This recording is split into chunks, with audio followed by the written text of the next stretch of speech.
Hello YouTube, Bronin Kazi, back for number 2 video. Can't get anything started. That shouldn't even be on. I'm screwing it up already, YouTube. I'm excited. Okay, shouldn't have volume when I start doing this. Otherwise it echoes. Old habits die hard. So I am in the Division 2 this week. I am doing Lieutenant Johnson, which is part of the rescue mission. And we're on the, I'm going to call it the CDC. It's not the CDC. It's the CDC in the Division 2 universe.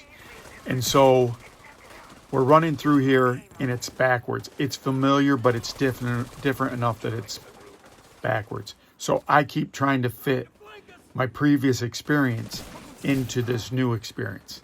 It's an old habit. I've run this mission so many times.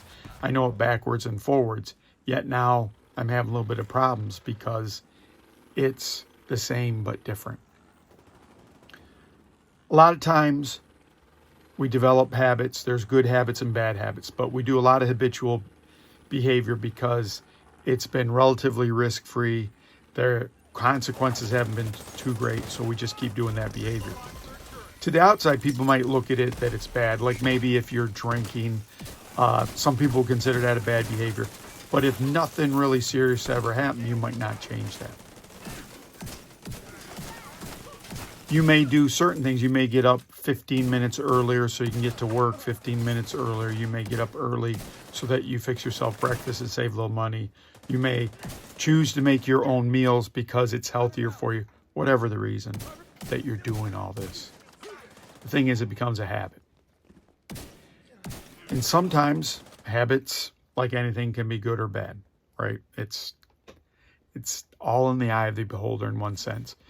And ultimately, this is one of the discussions I had with my kids a long time ago. You probably think to yourself, you too, why the F would you torture your kids with this kind of stuff? It's just I was a philosopher in college. So I've always considered myself a philosopher.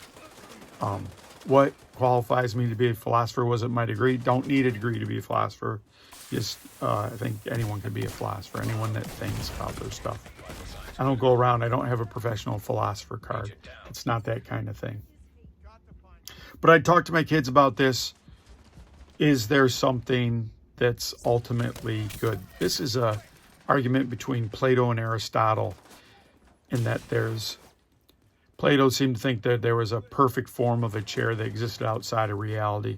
So there's like a universal kind of thing. There's something absolute. And as I was trying to argue this, my argument was killing is never right. Sometimes it's necessary in self-defense and in different kind of situations, but it's never right. We're not wired when we kill another human being. If we're normal, we're not wired to think that's okay. That's why people get PTSD. That's why people have to go to the military to get trained to get dehumanized so they can handle this. That's Roxy. Dehumanized because she's a dog. So, I'm going to get this out of the way. This is normally when I ask you to like, subscribe, share, unsubscribe, resubscribe, comment when it's working. Another quick aside, YouTube. I put on the comments every day. Every day it comes out. It blocks them. When I listen to the videos every day at 4:30, and then as soon as I can change it, I try to leave a comment, and then I try to change it. And then I try to fix it. And eventually it sticks. I don't know what it's doing. I don't get an argument from Gmail saying, or from Google saying I'm in violation. It just is that. It's really frustrating. I know it's frustrating for you. It's frustrating for me. Anyways.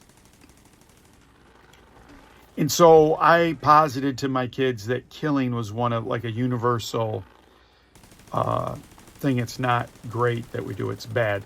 In some cultures, the United States or in the Americas, when they'd kill an animal, they'd say a prayer thanking that animal for giving its life to feed. You know, we know that taking a life in a lot of respects isn't the right thing to do. Sometimes it's necessary. I'm not saying, I don't please don't say, but if you're in war, yeah, I'm saying that. If it's you versus someone else, that's what's going to happen. You don't feel great about it afterward. Anyways, this gets back to the old habits die hard. These are some of these moral things. So you're doing things. Let's get past the point whether it's good or bad.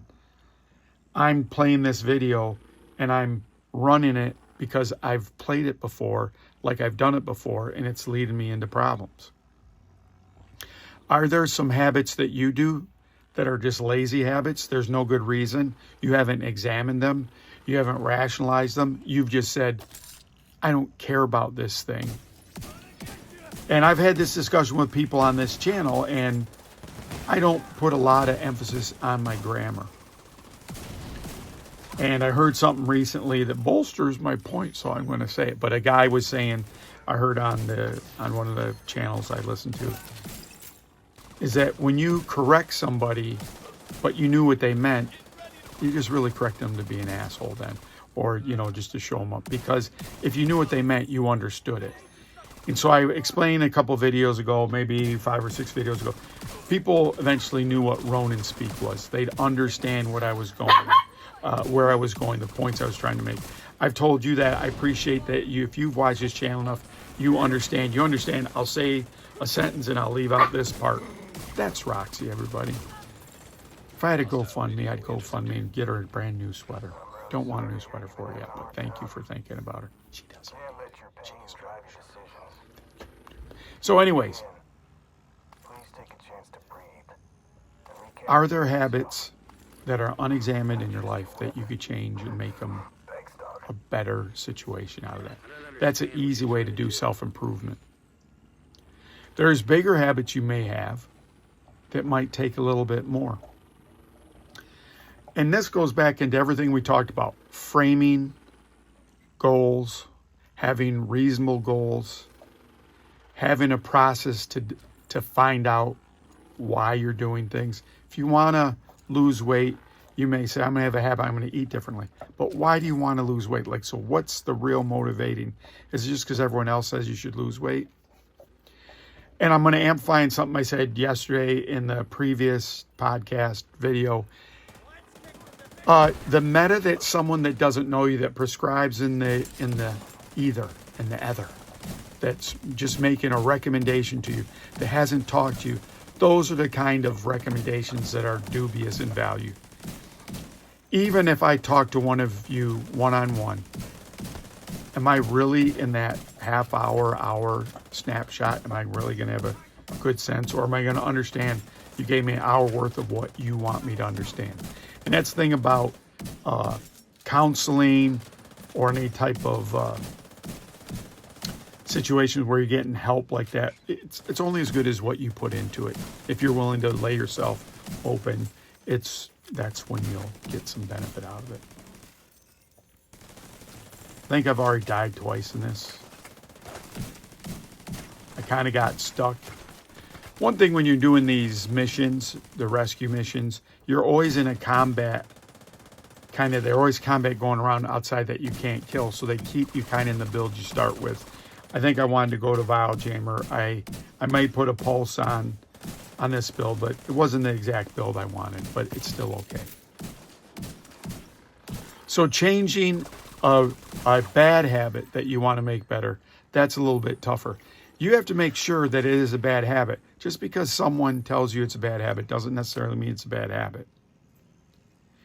You've got to do that calculus for yourself, and you've got to believe that you need to change. And we were talking about losing weight. Are you losing weight to be healthier? Are you losing weight because you want to be in a bikini in 6 months? Are you losing weight because everyone else is telling you to lose weight? You saw something cool on TikTok.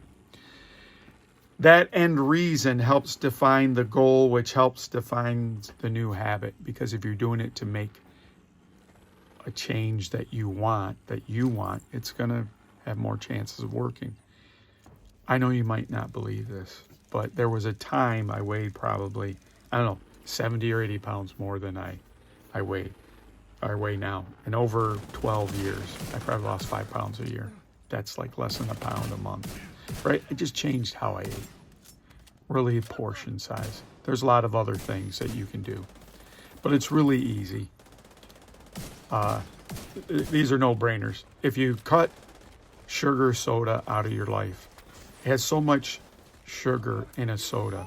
If you want to eat, how about eat food that has those carbs in it instead of just wasting on that drink?